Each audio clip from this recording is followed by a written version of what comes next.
Jézusom, szörnyű, ami Haitin történt. Segítenünk kell valahogy. Dehogy kell! Nyugi, Wyclef Jean már tutira elrendezte az ügyet. Mindig mondtam, hogy szükség esetén segítek majd másokon, de sosem tettem semmit. De ezúttal cselekedni fogok. Szervezek egy nagy véradást. Jól teszed, Lois. Hős leszel a városban, mint Paul Revere.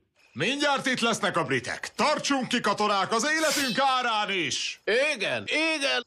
Habár valaki szólhatna többieknek, hogy jönnek a britek. Persze nem én harcolni akarok. Ó, jaj, nekem van lovam. Persze, ha valaki más menne... Megyek én! Senki? Oké, mindenki emlékezni fog a nevetekre. Véradás.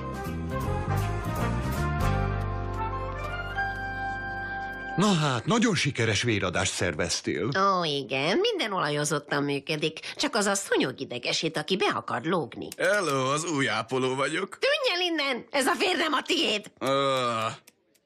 Na hát, egy gumiabroncs, amiben összegyűlt a víz. Remek, mégis jó ez a nap. Nagyon köszönöm, hogy eljött vért adományozni. Hogy mi van? Azt hittem fizetnek érte! Peter, rajta... Ez nagyon megnyugtató. Gyorsan hozzá tudnék szokni, úgy, ahogy az európai stílusú belenkákhoz. Egyetek, csak kiugrottam sajtért és vinóért.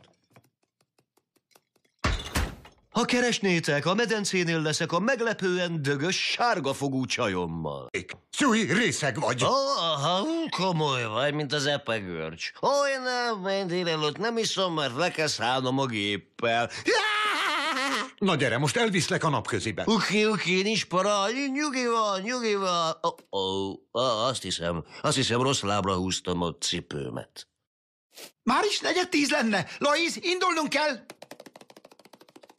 Hogy nyereségesek lennénk. Hoztam kóstolót, vegyen egyet belőle. Egyet mondott. Csak egyet. Ó, ez tényleg isteni. Egy pillanat, csak beszélek a főnökömmel. Igen! Mr. és Mrs. Griffin, bankunk örömmel segít a vállalkozásuknak. Tényleg? Lois, zárkózz be! Miért? Itt a nő, aki mindig csak kóstolót akar, aztán azt suttogja, mennyire rossz. Hello! Te jó éges csokis makadám diós. Mondja, kaphatok egy kis kóstolót? Olyan rossz vagyok. Persze. Azért vesz is valamit végre? Inkább a kóstolónál maradok. Olyan rossz vagyok, de legalább tudom, ezért mégsem vagyok olyan rossz. Vagy mégis? Ez volt a helyes válasz, Peter. Köszönöm, Brian. Szívesen, Stewie. Most ne haragudj, de Chris szobájába kell mennem. Maszturbációs beavatkozást tartunk. Ott ül körben a többi haverjával, és... Ja, Istenem!